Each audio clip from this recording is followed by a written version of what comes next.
तीसरे दिन जब राजा भोज सिंहासन पर बैठने को तैयार हुए तो चंद्रकला नाम की पुतली ने उन्हें रोककर कहा, हे राजन, क्या करते हो? पहले विक्रमादित्य जैसे काम करो, तब सिंहासन पर बैठना। राजा ने पूछा, विक्रमादित्य ने कैसे काम किए थे? तो चंद्रकला कहती है, एक बार पुरुषार्थ और भाग्य में इस बात पर झगड़ा हो गया कि बड़ा कौन है। पुरुषार्थ कहता है कि बगैर मेहनत के कुछ भी संभव नहीं है, जबकि भाग्य का मानना था कि जिसको जो भी मिलता है भाग्य से मिलता है, परिश्रम की कोई भूमिका नहीं होती है। उनमें विवाद से ऐसा उग्र रूप ग्रहण कर लिया कि दोनों को देवराज इंद्र के पास जाना पड़ा। झगड़ा बहुत पेचीदा था, इसलिए इंद्र भी चकरा गए। पुरुषार्थ यानी मेहनत को वो नहीं मानते जिन्हें भाग्य से सब कुछ प्राप्त हो चुका था। दूसरी तरफ अगर भाग्य को बड़ा बताते तो पुरुषार्थ उनका उदाहरण प्रस्तुत करता जिन्होंने मेहनत से सब कुछ अर्जित किया था। इंद्र असमंजस में पड़ गए और किसी निष्कर्ष पर नहीं पहुंचे। काफी सोचने के बाद उन्हें विक्रमादित्य की याद आई। उन्हें लगा सारे विश्व में इस झगड़े का समाधान सिर्फ वही कर सकते हैं। उन्होंने पुरुषार्थ और भाग्य को विक्रमादित्य के पास जाने के लिए कहा। पुरुषार्थ और भाग्य मानव वेश में विक्रमादित्य के पास चल पड़े। विक्रमादित्य को भी झगड़े का तुरंत कोई समाधान नहीं सूझा। उन्होंने दोनों से 6 महीने बाद आने को कहा।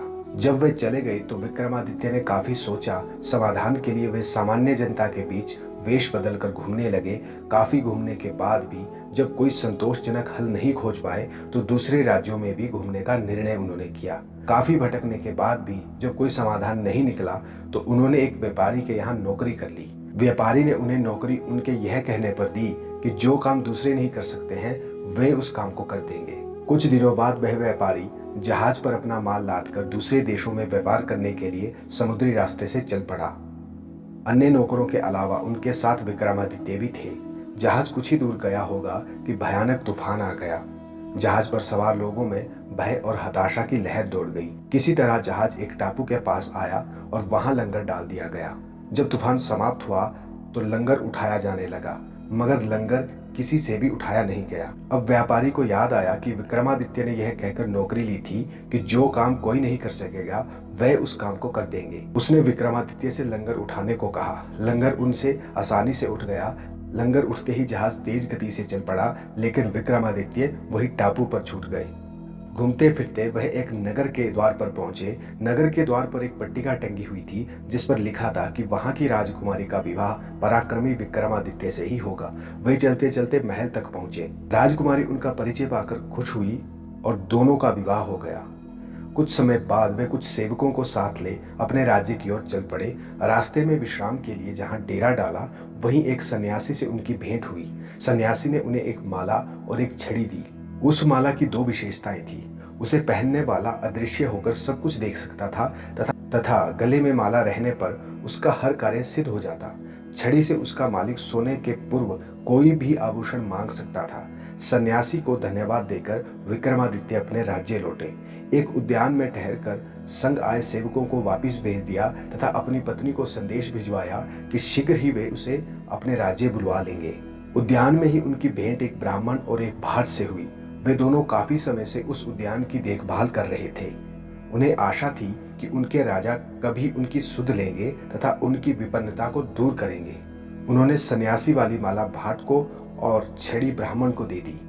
ऐसी अमूल्य चीजें पाकर दोनों धन्य हुए और विक्रम का गुणगान करते हुए चले गए।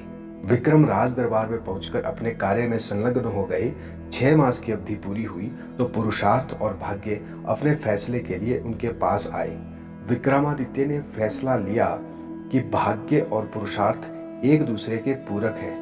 उन्हें छड़ी और माला का उदाहरण याद आया। जो छड़ी और माला उन्हें भाग्य से सन्यासी से प्राप्त हुई थी, वही माला और छड़ी ब्राह्मण और भाट को उनके पुरुषार्थ से प्राप्त हुई।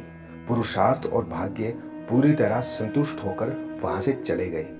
कहानी सुनाकर पुतली बोली कि बोलो राजा, क्या आप में है ऐसा न्यायप्रिय फैसला देने की क्षमता और अमूल्य वस्तुएं दान करने का हृदय और सामर्थ्य? अगर नहीं है तो आप इस सिंहासन पर नहीं बैठ सकते हैं। कहानी की शिक्षा। जब हम किसी को सफल होते देखते हैं तो हमेशा कहते हैं कि यह सफलता उनके भाग्य की देन है, उनकी किस्मत अच्छी है। परंतु भाग्य भी उनका साथ देता है जो परिश्रमी होते हैं। भाग्य आपको आपकी थाली में खाना परोस कर दे सकता है, मगर उस खाने के निवाले को मुख तक ले जाने के लिए आपको पुरुषार्थ यानी प्रयत्न करना पड़ेगा। सिंहासन बतीसी की चौथी कहानी सुनने के लिए अगली वीडियो में जाएं।